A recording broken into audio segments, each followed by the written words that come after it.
Hello everyone! And for today's mini vlog, we're going to Young Mat, Only Wings and Tea. Let's go!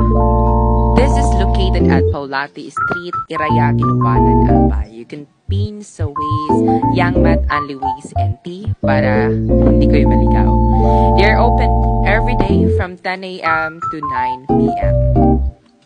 Pwede mong dalhin ng iyong buong pamilya, buong barkada, jowa mo, at kahit mismong kabit mo ay pwede mong isama. Huwag lang kayo mag-away sa loob. It starts at 199 pesos. You can enjoy their flavored chicken with 20 different flavors to choose. At alam mo na ba ang latest chika? Meron silang bagong Korean cheesy cheese dip na sauce. So ito yung menu nila. You can choose whatever you want. Maraming chicken flavors na pagpipilian. At sa likod, meron silang house rules. In just 10 to 15 minutes, naka-ready na po ang ating flavored chicken wings. And we're now ready to kain.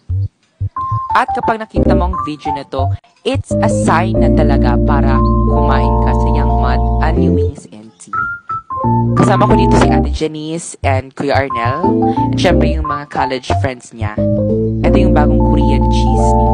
Para naman sa mga budgetarian, meron silang chicks with rice for only 50 pesos. 40 kapag a la carte. And ito na yung second set ng chicken flavored wings. Ayan, napakasarap naman talaga. Kaya sinong hindi dadayo talaga dito. And finally, natupad na nga ang pangarap kong mag-time-lapse habang kumakain sa Young Mat, Only Wings and Tea. Pwede na ata ako ni Lord. Charot!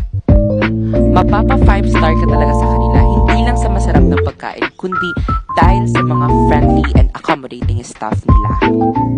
And this is the final result, as in simut sarap talaga. Thank you so much, Young Mat, for providing the best customer service experience.